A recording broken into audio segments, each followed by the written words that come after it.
Book 9. Ulysses declares himself and begins his story.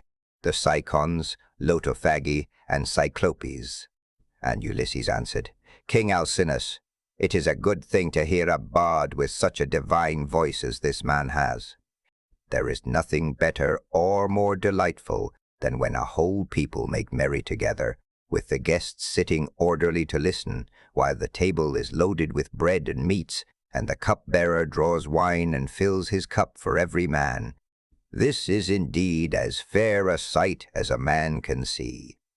Now, however, since you are inclined to ask the story of my sorrows, and rekindle my own sad memories in respect of them, I do not know how to begin, nor yet how to continue and conclude my tale, for the hand of heaven has been laid heavily upon me. Firstly, then, I will tell you my name that you too may know it, and one day, if I outlive this time of sorrow, may become my guests, though I live so far away from all of you. I am Ulysses, son of Laertes, renowned among mankind for all manner of subtlety, so that my fame ascends to heaven. I live in Ithaca, where there is a high mountain called Neritum, covered with forests. And not far from it there is a group of islands very near to one another, Dulichium, Same, and the wooded island of Zacynthus.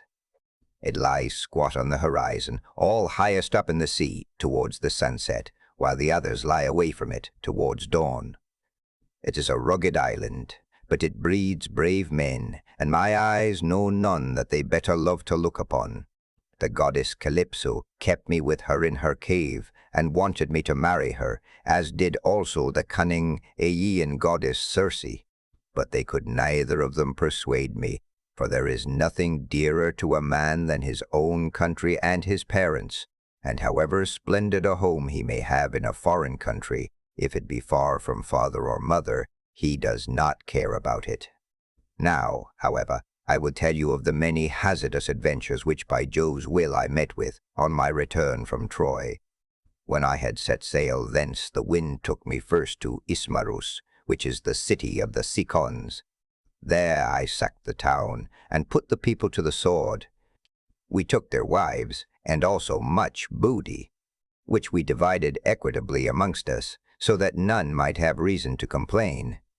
I then said that we had better make off at once, but my men very foolishly would not obey me, so they stayed there drinking much wine and killing great numbers of sheep and oxen on the seashore. Meanwhile the Cicons cried out for help to other Cicons who lived inland. These were more in number and stronger, and they were more skilled in the art of war, for they could fight either from chariots or on foot, as the occasion served. In the morning, therefore, they came as thick as leaves and bloom in summer, and the hand of heaven was against us, so that we were hard pressed. They set the battle in array near the ships, and the hosts aimed their bronze-shod spears at one another. So long as the day waxed and it was still morning, we held our own against them, though they were more in number than we. But as the sun went down, towards the time when men loosed their oxen, the Cicons got the better of us, and we lost 6 men from every ship we had. So we got away with those that were left. Thence we sailed onward with sorrow in our hearts, but glad to have escaped death, though we had lost our comrades. Nor did we leave till we had thrice invoked each one of the poor fellows who had perished by the hands of the Cicons. Then Jove raised the north wind against us, till it blew a hurricane, so that land and sky were hidden in thick clouds, and night sprang forth out of the heavens. We let the ships run before the gale, but the force of the wind tore our sails to tatters, so we took them down for fear of shipwreck, and rowed our hardest towards the land. There we lay 2 days and 2 nights, suffering much alike from toil and distress of mind. But on the morning of the 3rd day we again raised our masts, set sail, and took our places, letting the wind and steersman direct our ship. I should have got home at that time unharmed, had not the north wind and the currents been against me as I was doubling Cape Malea, and set me off my course hard by the island of Cythera. I was driven thence by foul winds for a space of 9 days upon the sea, but on the 10th day we reached the land of the Lotus Eaters, who live on a food that comes from a kind of flower. Here we landed to take in fresh water, and our crews got their midday meal on the shore near the ships. When they had eaten and drunk, I sent 2 of my company to see what manner of men the people of the place might be, and they had a 3rd man under them. They started at once, and went about among the lotus-eaters, who did them no hurt, but gave them to eat of the lotus, which was so delicious that those who ate of it left off caring about home, and did not even want to go back and say what had happened to them, but were for staying and munching lotus with the lotus-eaters without thinking further of their return. Nevertheless, though they wept bitterly, I forced them back to the ships and made them fast under the benches. Then I told the rest to go on board at once, lest any of them should taste of the lotus and leave off wanting to get home. So they took their places and smote the grey sea with their oars. We sailed hence, always in much distress, till we came to the land of the lawless and inhuman Cyclopes. Now the Cyclopes neither plant nor plough, but trust in Providence, and live on such wheat, barley, and grapes as grow wild without any kind of tillage, and their wild grapes yield them wine as the sun and the rain may grow them. They have no laws nor assemblies of the people, but live in caves on the tops of high mountains. Each is lord and master in his family, and they take no account of their neighbors. Now off their harbor there lies a wooded and fertile island, not quite close to the land of the Cyclopes, but still not far. It is overrun with wild goats, that breed there in great numbers and are never disturbed by foot of man. For sportsmen, who as a rule will suffer so much hardship in forest or among mountain precipices, do not go there, nor yet again is it ever ploughed or fed down, but it lies a wilderness untilled and unsown from year to year, and has no living thing upon it, but only goats. For the Cyclopes have no ships, nor yet shipwrights who could make ships for them. They cannot therefore go from city to city, or sail over the sea to one another's country, as people who have ships can do. If they had had these, they would have colonized the island, for it is a very good one, and would yield everything in due season. There are meadows that in some places come right down to the seashore, well watered and full of luscious grass. Grapes would do there excellently. There is level land for ploughing, and it would always yield heavily at harvest time, for the soil is deep. There is a good harbor where no cables are wanted, nor yet anchors, nor need a ship be moored, but all one has to do is to beach one's vessel and stay there till the wind becomes fair for putting out to sea again. At the head of the harbor there is a spring of clear water coming out of a cave, and there are poplars growing all round it. Here we entered, but so dark was the night that some god must have brought us in, for there was nothing whatever to be seen. A thick mist hung all round our ships. The moon was hidden behind a mass of clouds, so that no one could have seen the island if he had looked for it, nor were there any breakers to tell us we were close inshore before we found ourselves upon the land itself. When, however, we had beached the ships, we took down the sails, went ashore, and camped upon the beach till daybreak. When the child of morning, rosy-fingered dawn appeared, we admired the island and wandered all over it, while the nymphs Jove's daughters roused the wild goats that we might get some meat for our dinner. On this we fetched our spears and bows and arrows from the ships, and dividing ourselves into 3 bands, began to shoot the goats. Heaven sent us excellent sport. I had 12 ships with me, and each ship got 9 goats, while my own ship had 10. Thus through the livelong day to the going down of the sun we ate and drank our fill, and we had plenty of wine left, for each one of us had taken many jars full when we sacked the city of the Cyclones, and this had not yet run out. While we were feasting, we kept turning our eyes towards the land of the Cyclopes, which was hard by, and saw the smoke of their stubble fires. We could almost fancy we heard their voices, and the bleating of their sheep and goats, but when the sun went down and it came on dark, we camped down upon the beach, and next morning I called the council. "Stay here, my brave fellows," said I. "All the rest of you, while I go with my ship and exploit these people myself. I want to see if they are uncivilized savages or a hospitable and humane race." I went on board, bidding my men to do so also, and loose the hawsers. So they took their places and smote the grey sea with their oars. When we got to the land, which was not far, there, on the face of a cliff near the sea, we saw a great cave overhung with laurels. It was a station for a great many sheep and goats, and outside there was a large yard with a high wall round it, made of stones built into the ground, and of trees, both pine and oak. This was the abode of a huge monster, who was then away from home shepherding his flocks. He would have nothing to do with other people, but led the life of an outlaw. He was a horrid creature, not like a human being at all, but resembling rather some crag that stands out boldly against the sky on the top of a high mountain. I told my men to draw the ship ashore and stay where they were, all but the 12 best among them, who were to go along with myself. I also took a goat skin of sweet black wine which had been given me by Maron, son of Euanthes, who was priest of Apollo, the patron god of Ismarus, and lived within the wooded precincts of the temple. When we were sacking the city, we respected him, and spared his life, as also his wife and child. So he made me some presents of great value, 7 talents of fine gold, and a bowl of silver, with 12 jars of sweet wine, unblended, and of the most exquisite flavor. Not a man nor maid in the house knew about it, but only himself, his wife, and 1 housekeeper. When he drank it, he mixed 20 parts of water to 1 of wine, and yet the fragrance from the mixing bowl was so exquisite that it was impossible to refrain from drinking. I filled a large skin with this wine, and took a wallet full of provisions with me, for my mind misgave me that I might have to deal with some savage who would be of great strength, and would respect neither right nor law. We soon reached his cave, but he was out shepherding, so we went inside and took stock of all that we could see. His cheese racks were loaded with cheeses, and he had more lambs and kids than his pens could hold.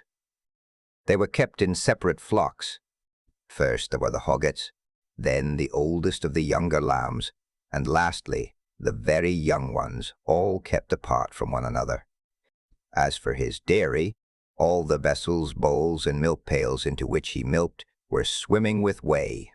When they saw all this, my men begged me to let them first steal some cheeses and make off with them to the ship. They would then return, drive down the lambs and kids, put them on board, and sail away with them. It would have been indeed better if we had done so, but I would not listen to them, for I wanted to see the owner himself, in the hope that he might give me a present. When, however, we saw him, my poor men found him ill to deal with. We lit a fire, offered some of the cheeses in sacrifice, ate others of them, and then sat waiting till the Cyclops should come in with his sheep. When he came, he brought in with him a huge load of dry firewood to light the fire for his supper, and this he flung with such a noise onto the floor of his cave that we hid ourselves for fear at the far end of the cavern.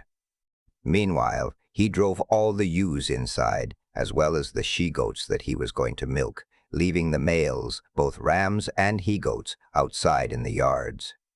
Then he rolled a huge stone to the mouth of the cave, so huge that 22 strong 4-wheeled wagons would not be enough to draw it from its place against the doorway. When he had so done, he sat down and milked his ewes and goats, all in due course, and then let each of them have her own young. He curdled half the milk and set it aside in wicker strainers, but the other half he poured into bowls that he might drink it for his supper.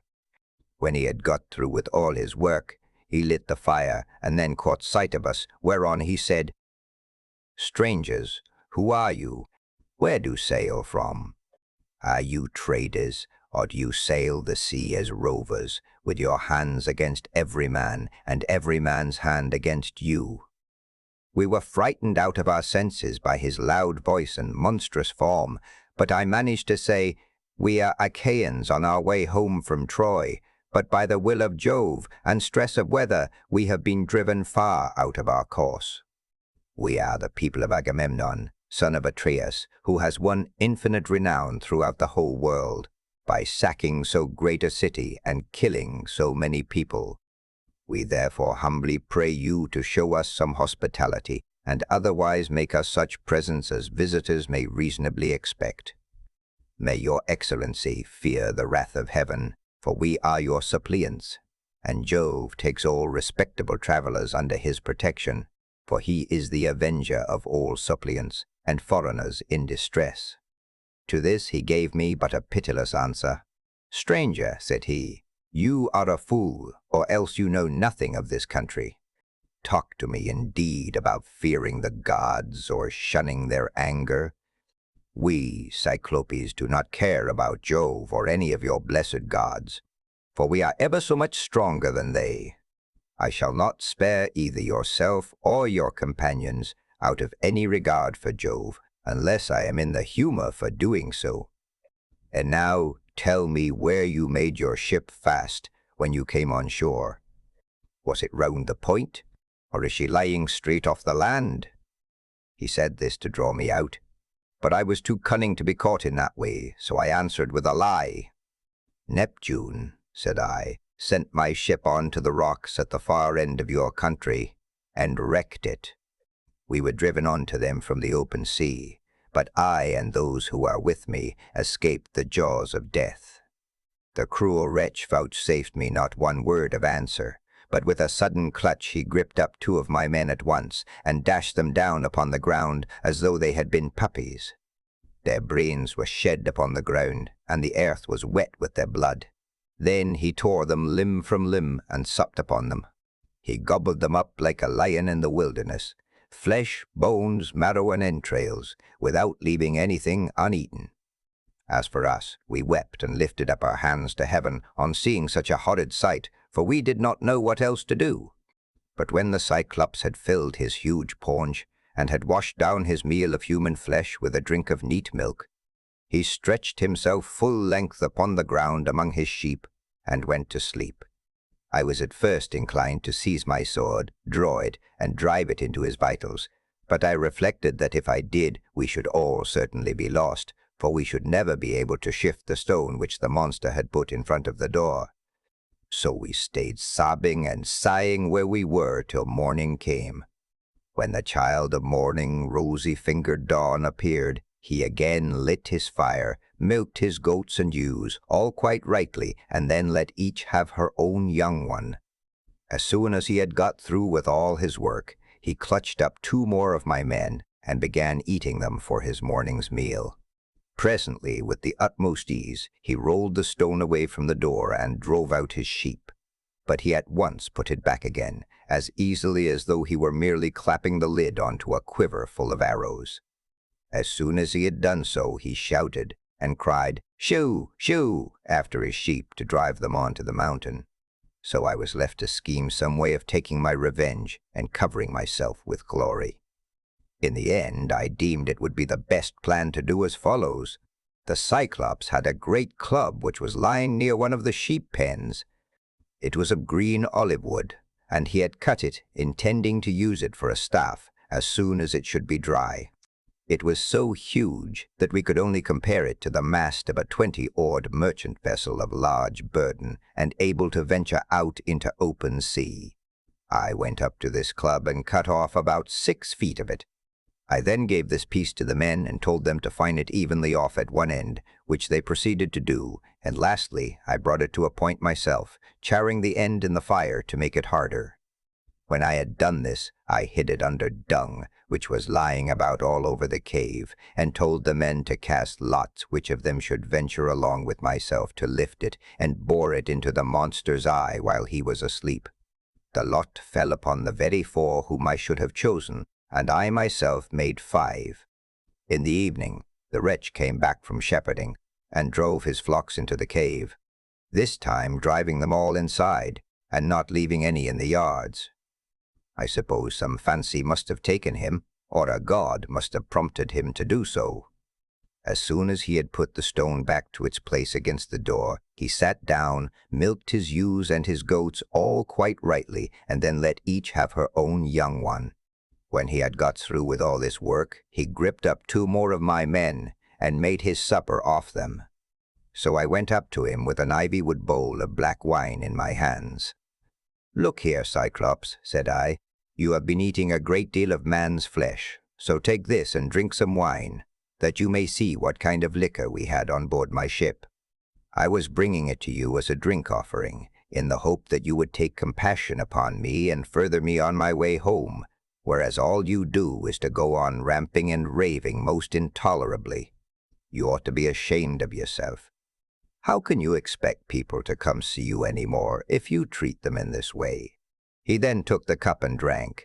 He was so delighted with the taste of the wine that he begged me for another bowl full. "Be so kind," he said, "as to give me some more, and tell me your name at once. I want to make you a present that you will be glad to have. We have wine even in this country, for our soil grows grapes and the sun ripens them. But this drinks like nectar and ambrosia all in one." I then gave him some more. 3 times did I fill the bowl for him, and 3 times did he drain it without thought or heed.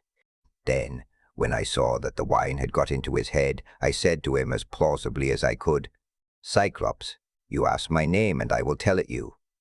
Give me, therefore, the present you promised me. My name is No Man. This is what my father and mother and my friends have always called me." But the cruel wretch said, "Then I will eat all Noman's comrades before Noman himself, and will keep Noman for the last. This is the present that I will make him." As he spoke, he reeled and fell sprawling face upwards on the ground. His great neck hung heavily backwards, and a deep sleep took hold upon him. Presently he turned sick, and threw up both wine and the gobbets of human flesh on which he had been gorging, for he was very drunk. Then I thrust the beam of wood far into the embers to heat it, and encourage my men lest any of them should turn faint-hearted. When the wood, green though it was about to blaze, I drew it out of the fire glowing with heat, and my men gathered round me, for heaven had filled their hearts with courage. We drove the sharp end of the beam into the monster's eye, and bearing upon it with all my weight, I kept turning it round and round as though I were boring a hole in a ship's plank with an auger, which 2 men with a wheel and strap can keep on turning as long as they choose.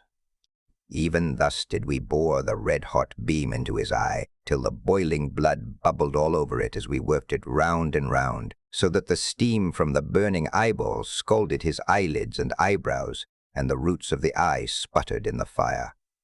As a blacksmith plunges an axe or hatchet into cold water to temper it, for it is this that gives strength to the iron, and it makes a great hiss as he does so. Even thus did the Cyclops' eye hiss round the beam of olive wood, and his hideous yells made the cave ring again. We ran away in a fright, but he plucked the beam all besmirched with gore from his eye, and hurled it from him in a frenzy of rage and pain, shouting as he did so to the other Cyclopes who lived on the bleak headlands near him. So they gathered from all quarters round his cave when they heard him crying, and asked what was the matter with him. "What ails you, Polyphemus," said they, "that you make such a noise, breaking the stillness of the night and preventing us from being able to sleep? Surely no man is carrying off your sheep. Surely no man is trying to kill you either by fraud or by force." But Polyphemus shouted to them from inside the cave, "No man is killing me by fraud. No man is killing me by force." "Then," said they, "if no man is attacking you, you must be ill. When Jove makes people ill, there is no help for it, and you had better pray to your father Neptune." Then they went away, and I laughed inwardly at the success of my clever stratagem. But the Cyclops, groaning and in an agony of pain, felt about with his hands till he found the stone and took it from the door. Then he sat in the doorway and stretched his hands in front of it to catch anyone going out with the sheep, for he thought I might be foolish enough to attempt this. As for myself, I kept on puzzling to think how I could best save my own life and those of my companions. I schemed and schemed, as one who knows that his life depends upon it, for the danger was very great. In the end, I deemed that this plan would be the best. The male sheep were well grown, and carried a heavy black fleece, so I bound them noiselessly in threes together, with some of the withies on which the wicked monster used to sleep. There was to be a man under the middle sheep, and the two on either side were to cover him, so that there were 3 sheep to each man. As for myself, there was a ram finer than any of the others, so I caught hold of him by the back, ensconced myself in the thick wool under his belly, and hung on patiently to his fleece, face upwards, keeping a firm hold on it all the time. Thus then did we wait in great fear of mind till morning came, but when the child of morning, rosy-fingered dawn, appeared, the male sheep hurried out to feed, while the ewes remained bleating about the pens waiting to be milked, for their udders were full to bursting. But their master, in spite of all his pain, felt the backs of all the sheep as they stood upright, without being sharp enough to find out that the men were underneath their bellies. As the ram was going out, last of all, heavy with its fleece and with the weight of my crafty self, Polyphemus laid hold of it and said, "My good ram, what is it that makes you the last to leave my cave this morning? You are not wont to let the ewes go before you, but lead the mob with a run, whether to flowery mead or bubbling fountain, and are the first to come home again at night. But now you lag last of all. Is it because you know your master has lost his eye, and are sorry because that wicked Noman and his horrid crew has got him down in his drink and blinded him? But I will have his life yet. If you could understand and talk, you would tell me where the wretch is hiding, and I would dash his brains upon the ground till they flew all over the cave. I should thus have some satisfaction for the harm this no good Noman has done me." As he spoke, he drove the ram outside, but when we were a little way out from the cave and yards, I first got from under the ram's belly, and then freed my comrades. As for the sheep, which were very fat, by constantly heading them in the right direction, we managed to drive them down to the ship. The crew rejoiced greatly at seeing those of us who had escaped death, but wept for the others whom the Cyclops had killed. However, I made signs to them by nodding and frowning that they were to hush their crying, and told them to get all the sheep on board at once and put out to sea. So they went aboard, took their places, and smote the grey sea with their oars. Then, when I had got as far out as my voice would reach, I began to jeer at the Cyclops. "Cyclops," said I, "you should have taken better measure of your man before eating up his comrades in your cave. You wretch! Eat up your visitors in your own house? You might have known that your sin would find you out, and now Jove and the other gods have punished you." He got more and more furious as he heard me, so he tore the top from off a high mountain and flung it just in front of my ship, so that it was within a little of hitting the end of the rudder. The sea quaked as the rock fell into it, and the wash of the wave it raised carried us back towards the mainland and forced us towards the shore. But I snatched up a long pole and kept the ship off, making signs to my men by nodding my head that they must row for their lives, whereon they laid out with a will. When we had got twice as far as we were before, I was for jeering at the Cyclops again, but the men begged and prayed of me to hold my tongue.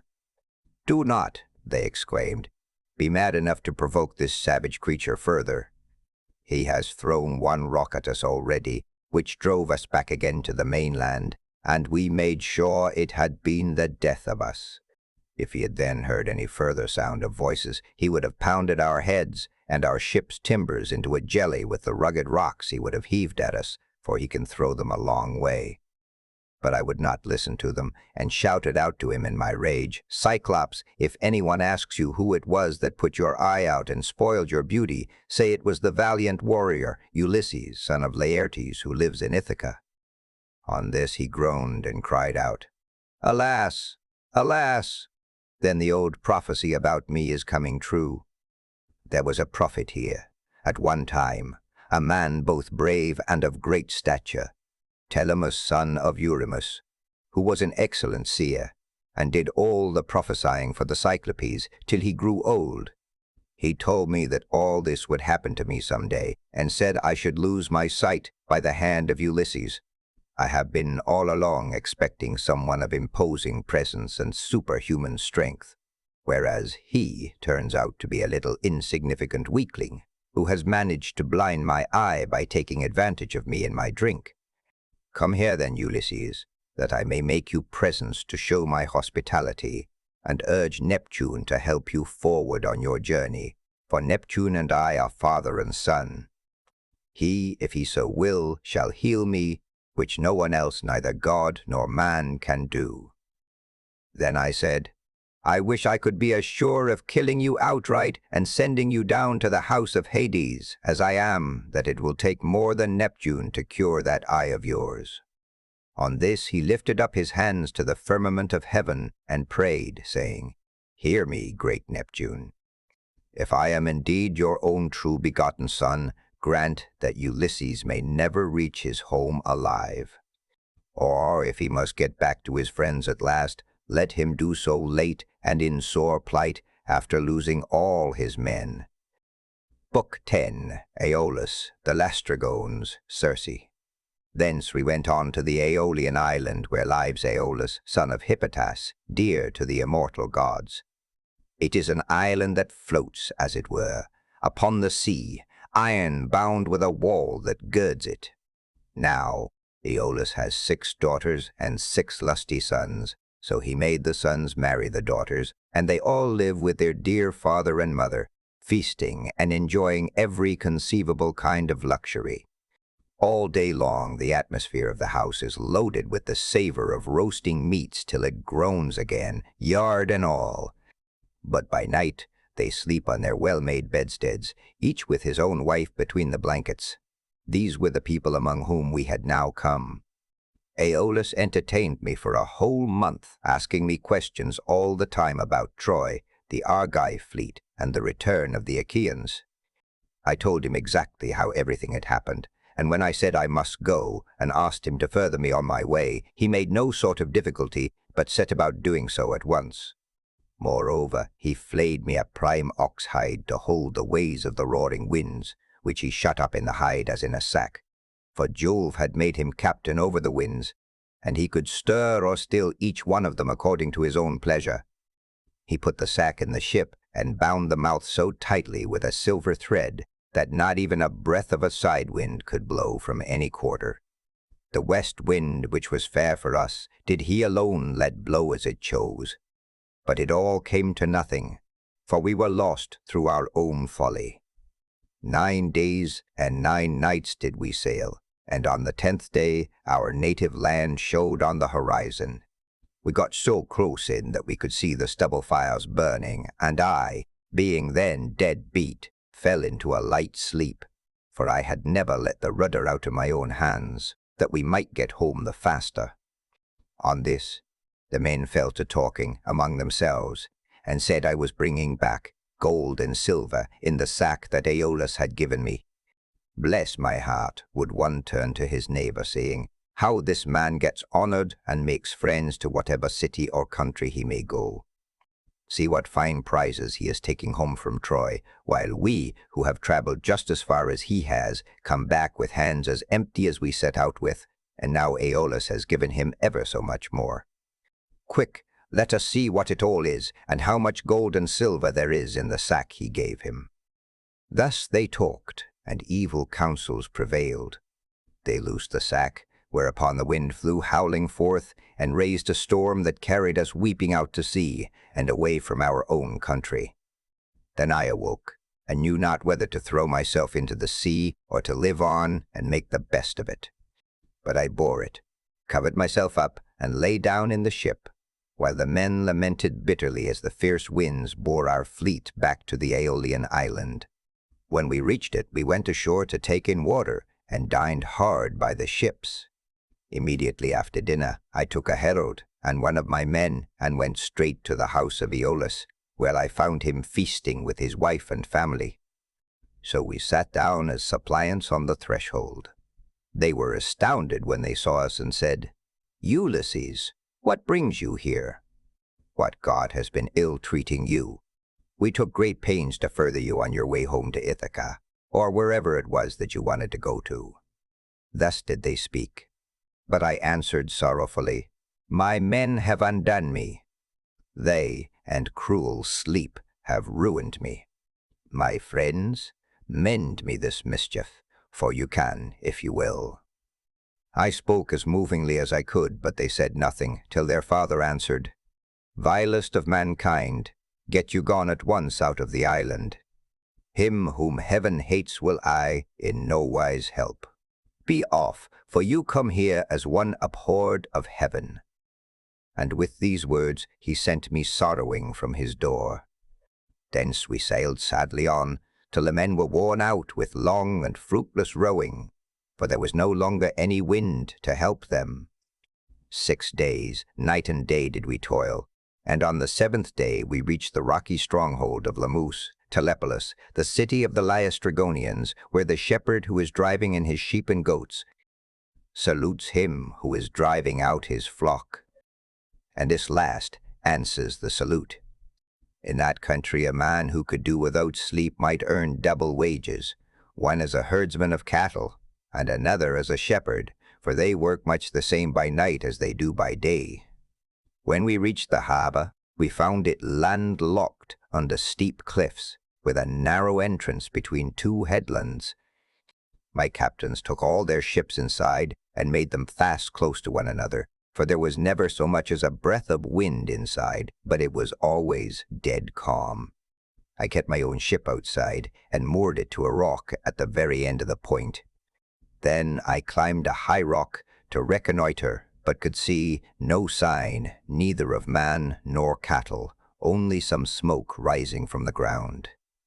So I sent 2 of my company with an attendant to find out what sort of people the inhabitants were. The men, when they got on shore, followed a level road by which the people draw their firewood from the mountains into the town, till presently they met a young woman who had come outside to fetch water, and who was daughter to a Laestrygonian named Antiphates. She was going to the fountain Artacia, from which the people bring in their water, and when my men had come close up to her, they asked her who the king of that country might be, and over what kind of people he ruled.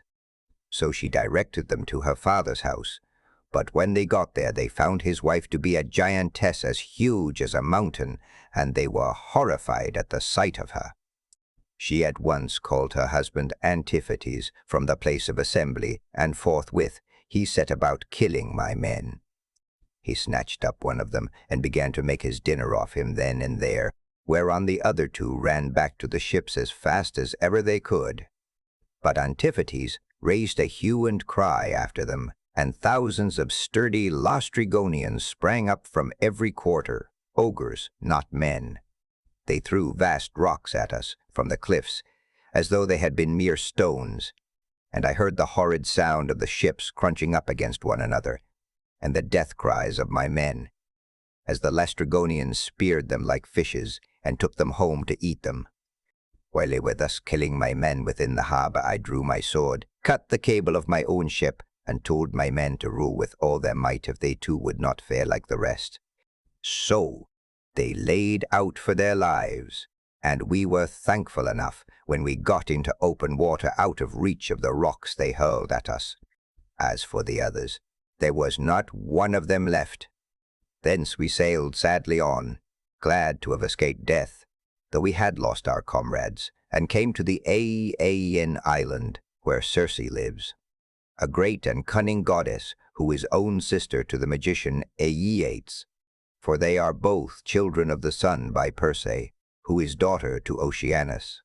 We brought our ship into a safe harbor without a word, for some god guided us thither, and having landed we lay there for 2 days and 2 nights, worn out in body and mind. When the morning of the 3rd day came, I took my spear and my sword, and went away from the ship to reconnoiter and see if I could discover signs of human handiwork or hear the sound of voices. Climbing to the top of a high lookout, I espied the smoke of Circe's house rising upwards amid a dense forest of trees, and when I saw this, I doubted whether, having seen the smoke, I would not go on at once and find out more, but in the end I deemed it best to go back to the ship, give the men their dinners, and send some of them instead of going myself. When I had nearly got back to the ship, some god took pity upon my solitude, and sent a fine antlered stag right into the middle of my path.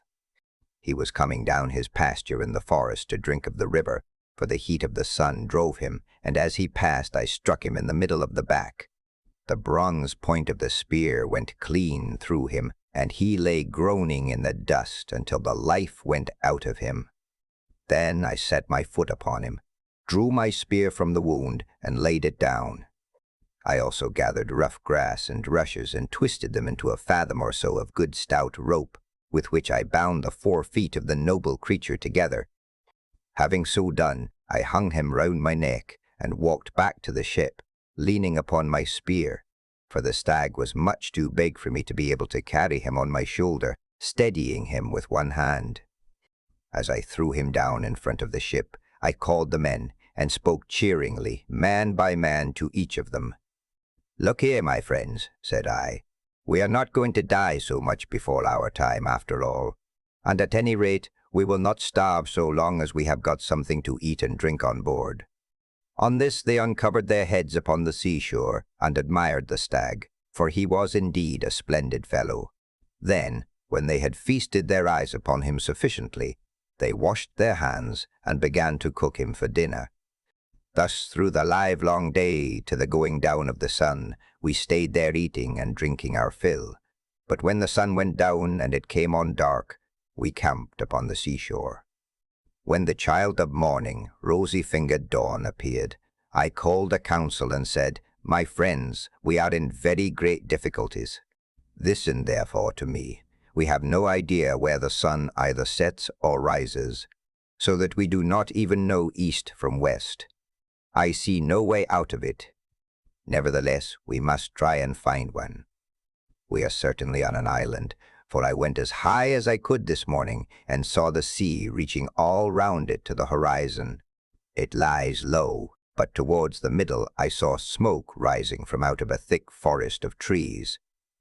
Their hearts sank as they heard me, for they remembered how they had been treated by the Lastrygonian Antiphates and by the savage ogre Polyphemus.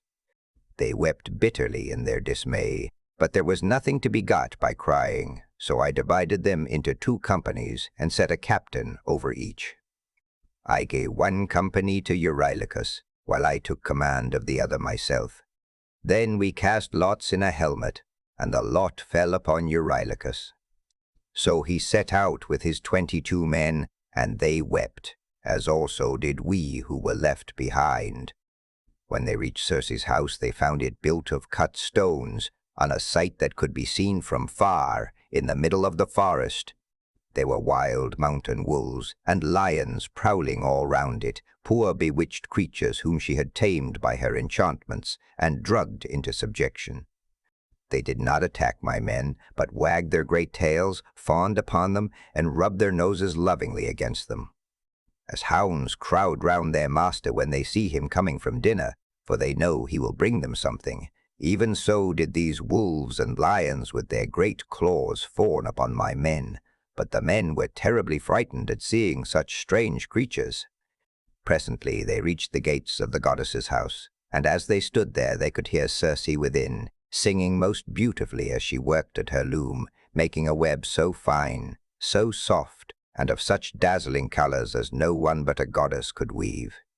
On this Polites, whom I valued and trusted more than any other of my men, said, "There is someone inside, working at a loom and singing most beautifully.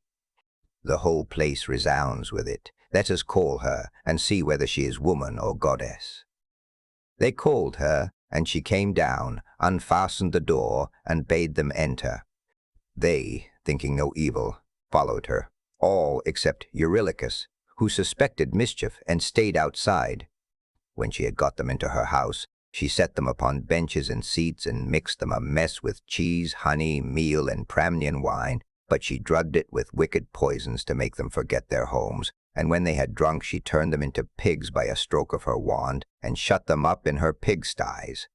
They were like pigs, head, hair, and all, and they grunted just as pigs do, but their senses were the same as before, and they remembered everything. Thus then were they shut up squealing, and Circe threw them some acorns and beech masts, such as pigs eat. But Eurylochus hurried back to tell me about the sad fate of our comrades. He was so overcome with dismay that though he tried to speak, he could find no words to do so. His eyes filled with tears, and he could only sob and sigh, till at last we forced his story out of him, and he told us what had happened to the others. "We went," said he, "as you told us, through the forest, and in the middle of it there was a fine house built with cut stones and a place that could be seen from far. There we found a woman, or else she was a goddess, working at her loom and singing sweetly. So the men shouted to her and called her, whereon she at once came down, opened the door, and invited us in. The others did not suspect any mischief, so they followed her into the house, but I stayed where I was, for I thought there might be some treachery. From that moment I saw them no more, for not one of them ever came out, though I sat a long time watching for them. Then I took my sword of bronze and slung it over my shoulders. I also took my bow and told Eurylochus to come back with me and shew me the way. But he laid hold of me with both his hands and spoke piteously, saying, 'Sir, do not force me to go with you, but let me stay here, for I know you will not bring one of them back with you, nor even return alive yourself. Let us rather see if we cannot escape at any rate with the few that are left us, for we may still save our lives.' 'Stay where you are then,' answered I, eating and drinking at the ship, 'but I must go, for I am most urgently bound to do so.' With this I left the ship and went up inland. When I got through the charmed grove, and was near the great house of the enchantress Circe, I met Mercury with his golden wand, disguised as a young man in the heyday of his youth and beauty, with the down just coming upon his face. He came up to me and took my hand within his own, saying, 'My poor unhappy man, whither are you going over this mountain top, alone and without knowing the way? Your men are shut up in Circe's pigsties, like so many wild boars in their lairs. You surely do not fancy that you can set them free? I can tell you that you will never get back and will have to stay there with the rest of them. But never mind. I will protect you and get you out of your difficulty. Take this herb, which is one of great virtue, and keep it about you when you go to Circe's house. It will be a talisman to you against every kind of mischief. And I will tell you of all the wicked witchcraft that Circe will try to practice upon you. She will mix a mess for you to drink, and she will drug the meal with which she makes it. But she will not be able to charm you, for the virtue of the herb that I shall give you will prevent her spells from working. I will tell you all about it. When Circe strikes you with her wand, draw your sword and spring upon her as though you were going to kill her. She will then be frightened, and will desire you to go to bed with her. On this you must not point-blank refuse her, for you want her to set your companions free, and to take good care also of yourself, but you must make her swear solemnly by all the blessed gods that she will plot no further mischief against you, or else when she has got you naked, she will unman you and make you fit for nothing." As he spoke, he pulled the herb out of the ground and shewed me what it was like. The root was black, while the flower was as white as milk. The gods call it moly, and mortal men cannot uproot it, but the gods can do whatever they like. Then Mercury went back to high Olympus, passing over the wooded island. But I fared onward to the house of Circe, and my heart was clouded with care as I walked along. When I got to the gates, I stood there and called the goddess, and as soon as she heard me, she came down, opened the door, and asked me to come in. So I followed her, much troubled in my mind. She set me on a richly decorated seat inlaid with silver. There was a footstool also under my feet, and she mixed a mess in a golden goblet for me to drink. But she drubbed it, for she meant me mischief. When she had given it me, and I had drunk it without its charming me, she struck me with her wand. "There now," she cried, "be off to the pigsty, and make your lair with the rest of them." But I rushed at her with my sword drawn as though I would kill her, whereon she fell with a loud scream, clasped my knees, and spoke piteously, saying, "Who and whence are you? From what place and people have you come? How can it be that my drugs have no power to charm you? Never yet was any man able to stand so much as a taste of the herb I gave you. You must be spell-proof. Surely you can be none other than the bold hero Ulysses, who Mercury always said would come here some day with his ship while on his way home from Troy. So be it then. Sheathe your sword and let us go to bed, that we may make friends and learn to trust each other." And I answered, "Circe, how can you expect me to be friendly with you when you have just been turning all my men into pigs? And now that you have got me here myself, you mean me mischief when you ask me to go to bed with you, and will unman me and make me fit for nothing. I shall certainly not consent to go to bed with you unless you will first take your solemn oath to plot no further harm against me." So she swore at once as I had told her, and when she had completed her oath, then I went to bed with her. Meanwhile, her 4 servants, who are her housemaids, set about their work. They are the children of the groves and fountains, and of the holy waters that run down into the sea. One of them spread a fair purple cloth over a seat, and laid a carpet underneath it. Another brought tables of silver up to the seats, and set them with baskets of gold. A third mixed some sweet wine with water in a silver bowl, and put golden cups upon the tables, while the fourth brought in water, and set it to boil in a large cauldron over a good fire which she had lighted. When the water in the cauldron was boiling, she poured cold into it till it was just as I liked it. And then she set me in a bath, and began washing me from the cauldron about the head and shoulders, to take the tire and stiffness out of my limbs. As soon as she had done washing me and anointing me with oil, she arrayed me in a good cloak and shirt, and led me to a richly decorated seat, inlaid with silver. There was a footstool also under my feet. A maidservant then brought me water in a beautiful golden ewer, and poured it into a silver basin for me to wash my hands, and she drew a clean table beside me. An upper servant brought me bread, and offered me many things of what there was in the house, and then Circe bade me eat. But I would not, and sat without heeding what was before me, still moody and suspicious. When Circe saw me sitting there without eating, and in great grief, she came to me and said, "Ulysses, why do you sit like that as though you were dumb, gnawing at your own heart, and refusing both meat and drink? Is it that you are still suspicious? You ought not to be, for I have already sworn solemnly that I will not hurt you." And I said, "Circe, no man with any sense of what is right can think of either eating or drinking in your house until you have set his friends free and let him see them. If you want me to eat and drink, you must free my men and bring them to me, that I may see them with my own eyes." When I had said this, she went straight through the court with her wand in her hand, and opened the pigsty doors.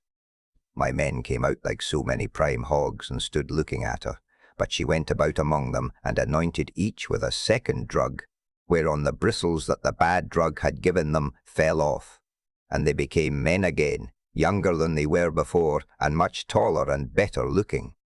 They knew me at once, seized me each of them by the hand, and wept for joy till the whole house was filled with the sound of their halloo-ballooing. And Circe herself was so sorry for them that she came up to me and said, "Ulysses, noble son of Laertes, go back at once to the sea where you have left your ship, and first draw it onto the land. Then hide all your ship's gear and property in some cave, and come back here with your men." I agreed to this, so I went back to the seashore, and found the men at the ship weeping and wailing most piteously. When they saw me, the silly blubbering fellows began frisking round me as calves break out and gambol round their mothers, when they see them coming home to be milked after they have been feeding all day, and the homestead resounds with their lowing. They seemed as glad to see me as though they had got back to their own rugged Ithaca, where they had been born and bred. "Sir," said the affectionate creatures. "We are as glad to see you back as though we had got safe home to Ithaca. But tell us all about the fate of our comrades." I spoke comfortingly to them and said, "We must draw our ship onto the land and hide the ship's gear with all our property in some cave. Then come with me, all of you, as fast as you can to Circe's house, where you will find your comrades eating and drinking in the midst of great abundance." On this the men would have come with me at once, but Eurylochus tried to hold them back and said, "Alas, poor wretches that we are! What will become of us? Rush not on your ruin by going to the house of Circe, who will turn us all into pigs or wolves or lions, and we shall have to keep guard over her house. Remember how the Cyclops treated us when our comrades went inside his cave, and Ulysses with them. It was all through his sheer folly that those men lost their lives. When I heard him, I was in two minds whether or no to draw the keen blade that hung by my sturdy thigh and cut his head off in spite of his being a near relation of my own. But the men interceded for him and said, "Sir, if it may so be, let this fellow stay here and mind the ship, but take the rest of us with you to Circe's house." On this we all went inland, and Eurylochus was not left behind after all, but came on too, for he was frightened by the severe reprimand that I had given him. Meanwhile, Circe had been seeing that the men who had been left behind were washed and anointed with olive oil. She had also given them woolen cloaks and shirts, and when we came, we found them all comfortably at dinner in her house.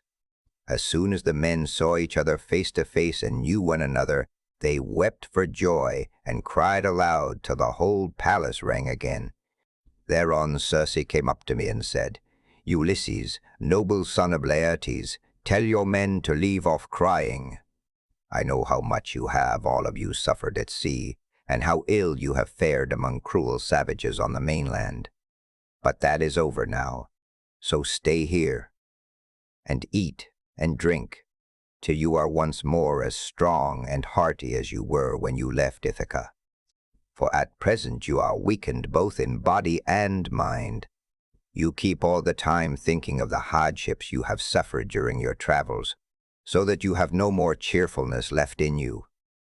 Thus did she speak, and we assented. We stayed with Circe for a whole 12-month, feasting upon an untold quantity both of meat and wine. But when the year had passed in the waning of moons and the long days had come round, my men called me apart and said, "Sir, it is time you began to think about going home. If so be you are to be spared to see your house and native country at all." Thus did they speak, and I assented.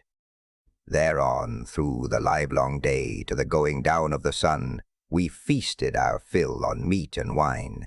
But when the sun went down and it came on dark, the men laid themselves down to sleep in the covered cloisters.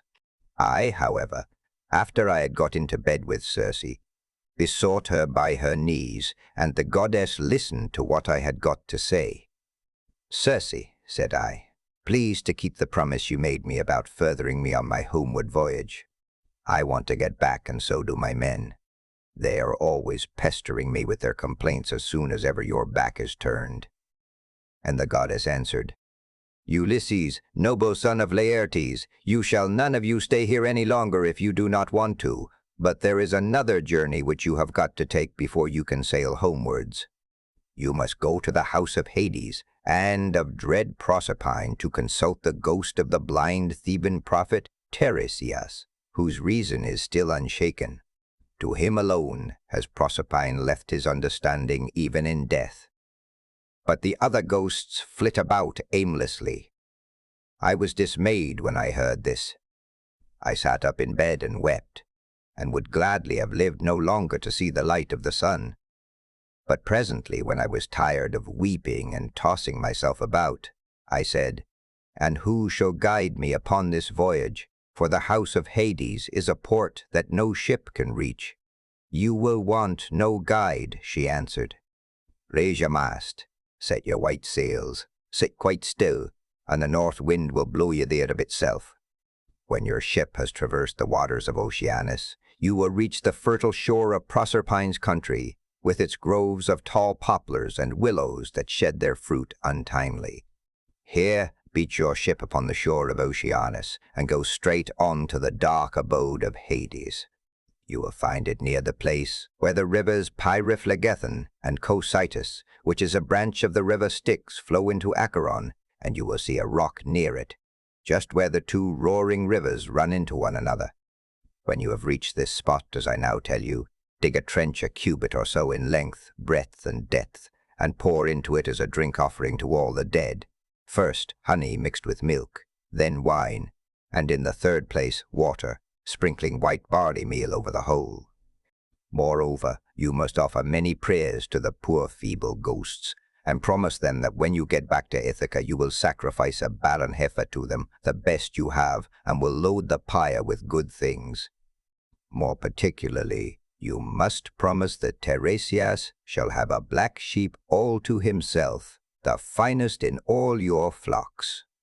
When you shall have thus besought the ghosts with your prayers, offer them a ram and a black ewe, bending their heads towards Erebus. But yourself turn away from them as though you would make towards the river.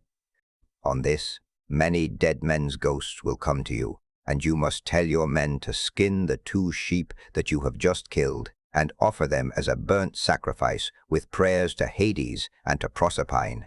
Then draw your sword and sit there, so as to prevent any other poor ghost from coming near the spilt blood before Tiresias shall have answered your questions. The seer will presently come to you, and will tell you about your voyage, what stages you are to make, and how you are to sail the sea so as to reach your home. It was daybreak by the time she had done speaking, so she dressed me in my shirt and cloak. As for herself, she threw a beautiful light gossamer fabric over her shoulders, fastening it with a golden girdle round her waist, and she covered her head with a mantle. Then I went about among the men everywhere, all over the house, and spoke kindly to each of them, man by man. "You must not lie sleeping here any longer," said I to them. "We must be going, for Circe has told me all about it." And on this they did as I bade them. Even so, however, I did not get them away without misadventure. We had with us a certain youth named Elpenor, not very remarkable for sense or courage, who had got drunk and was lying on the housetop away from the rest of the men, to sleep off his liquor in the cool. When he heard the noise of the men bustling about, he jumped up on a sudden and forgot all about coming down by the main staircase, so he tumbled right off the roof and broke his neck, and his soul went down to the house of Hades. When I had got the men together, I said to them, "You think you are about to start home again. But Circe has explained to me that instead of this, we have got to go to the house of Hades and Proserpine to consult the ghost of the Theban prophet Tiresias." When we reached the seashore, weeping and lamenting our fate, Circe brought the ram and the ewe, and we made them fast hard by the ship. She passed through the midst of us, without our knowing it, for who can see the comings and goings of a god if the god does not wish to be seen?